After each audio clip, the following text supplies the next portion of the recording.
What's up, everybody? It's Soren Baker. Amir, Rahimi. And today we're back on The Great Debaters with a little Above the Law. Get ready.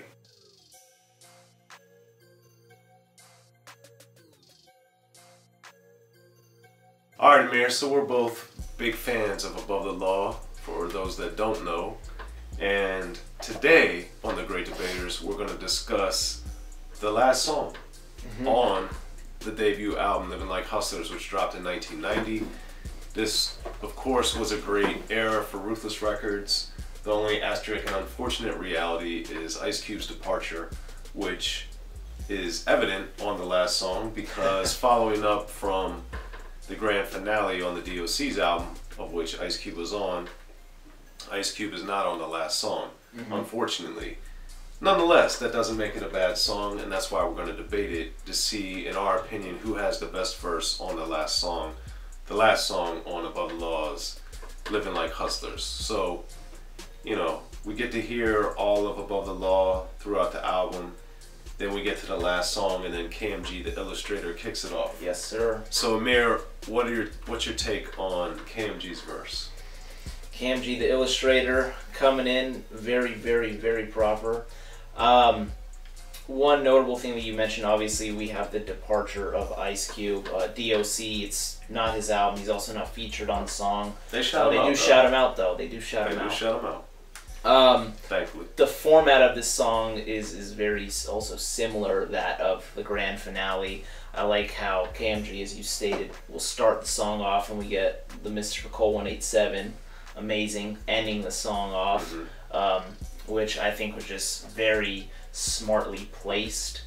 And we also have Layla, who's also part of Above the Law, coming in with the little interludes and the breaks, introducing each character, each rapper, which I thought was a very quite genius setup. Shout out Layla. Shout out Layla. So, you know, I thought the setup of the track was very, very well done. And KM.G does a great job as well. So, absolutely. You know, KM.G, rest in peace. And rest in peace, of course. I got, unfortunately, I did, you know, fortunately and unfortunately, I did get to attend his funeral. So that was a sad day, but also, you know, a great day to celebrate his life.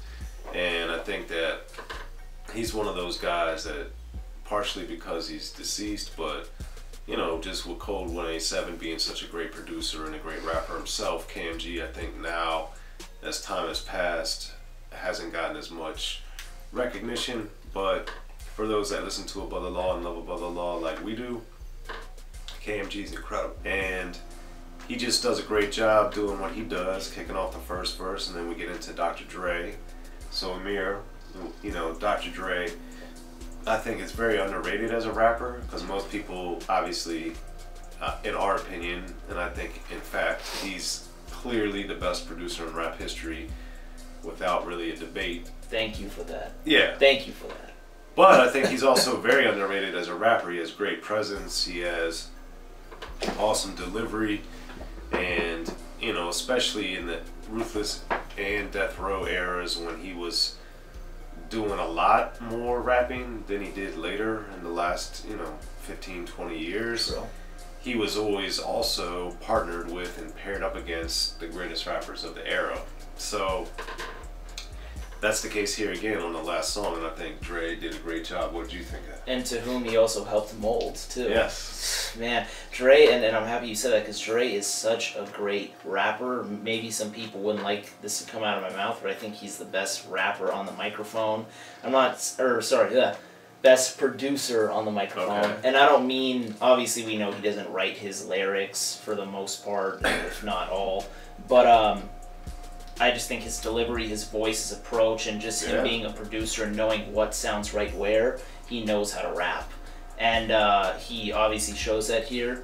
Another thing that I think is also great about his verse is how they bring in the sample, same one as Express Yourself, in the first half of his verse. I think that was very cool and adds a little bit more flavor to the instrumental too. The video version, right? Well, it's on this album version. Maybe the video version's different, I'm not sure. Well, no, I mean the video version of Express Yourself. The video version of Express Yourself, correct. That's what I was going to say, I don't know if this song had a video. No, it doesn't. But anyways, correct on that statement. So I like how they do bring the sample in and just add a little bit more flavor to the instrumental, which is something Dre is known for, Cole 187 is known for, and Layla also helping on that. Yeah, and then we get to MC Ren. Ruthless Villain. And I think Ren, as we've stated many times throughout our different episodes, Ren is so underrated, and this is another great example of him just destroying his verse. His brand of menace that he brings, like how he describes his look, how he describes his attitude here is strikingly sobering and stern, which I always love from MC Ren.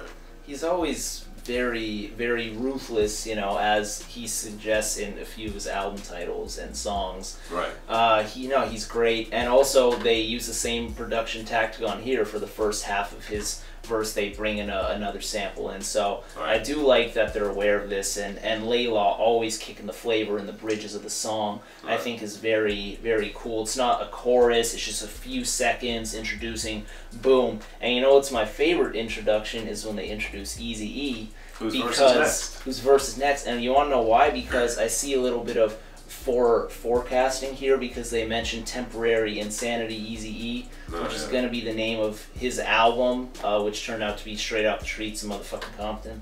Right. Which I don't know if at that time they knew that was going to be the case, but it happened anyways, so who knows. But man, Eazy-E, bro, he goes in, and I know you got a lot to say about this verse too. Dude, Eazy-E, as he's done, people can check our grand finale video that we did with the D.O.C, and then also our debate where we talked about what was better, Eazy Does It or Straight Out Compton. But Eazy does it again here, where he has this supreme blend of gangsterism and humor, and it's just astonishing, man. And I know, for me, my favorite lyric on the grand finale was, "Fuck a car, I'll do a motherfucking walk by." And I forgot to mention that in our debate. And here, he has another drive-by reference that I know you love, Amir. He has a line, if I get it correct, he says, "I hear voices in my head for what reason, but when the talking stops, it's drive-by season." And to me, that's one amazing because of the line. It's clearly amazing, right? But another reason is because Layla starts off introducing Eazy, talking about the temporary insane one. Right. And here he is carrying on that theme, talking about why he's insane, rapping in a straitjacket and things like that. But then he always has his little sexual flavor in there with the wing ding. And how many times he said wing ding in his career? Probably more than any other rapper. And I would imagine. It's a few times. So Eazy-E with the humor and with the straight gangster lyrics. He's always so good on the mic. And then we get to Cole 187's verse, and I think, like we were saying earlier with KMG, I think Cole 187 is one of the more unheralded and underappreciated people in rap history, and that's why in my book, The History of Gangster Rap, I went to great lengths to explain why Above the Law and Cole 187 in particular really helped change gangster rap in particular, and then rap in general with what they did sonically, starting on the Living Like Hustlers album, then going into the Vocally Pimpin' EP and Black Mafia Life. Like, those three albums really are the blueprint in a lot of ways for a lot of what became gangster rap in the early to mid 1990s. So, that being said, Cole 187 is also a phenomenal rapper, and on the last song we get that, and he ends the song and just really does, you know, kind of that smooth pimp player type of flow and stuff. So what'd you think of this verse? You summed it up quite well, and I'm very happy that you mentioned in bringing up your book History of Gangster Rap as to what Above the Law as a group, and especially Cole 187 did for gangster rap, and especially sonically with G-Funk and all these things, and even helping, you know, we see the Chronic, obviously, and what would the Chronic be without Above the Law and Black Mafia Life? Who would know? So Cole 187 does excellent. He ends the song just like D.O.C ended it on the grand finale. They kept the format very smart. They had the winning formula. They wanted to see it work again, you know, and it was very smartly done. Now, as far as a favorite verse, man, You know, is it that time? It's that time, man. So, who you got? My favorite verse, I gotta go with Eazy-E on this one, man. It's so good. He's insane. He's sexual. There's forecasting there. His voice. I gotta give it to Eazy-E, and he has my favorite line on the song, the one I mentioned earlier. It's just too good, man. Too good. Yeah, I'm gonna agree, man. I think Eazy-E has the best verse. He's got the thing that I love, where he's able to bring so much into one verse that all the great rappers and artists do. You know, in one verse, Eazy-E can kind of scare you, make you laugh, and be impressed with his lyrics. That's true. That's a rare feat for most artists to do on an album, let alone to do it on one verse. And Eazy-E does it again here on the last song. So that's what I think. That's what Amir thinks. But what do y'all think? Make sure to hit us in the comment section. We'll hit you back.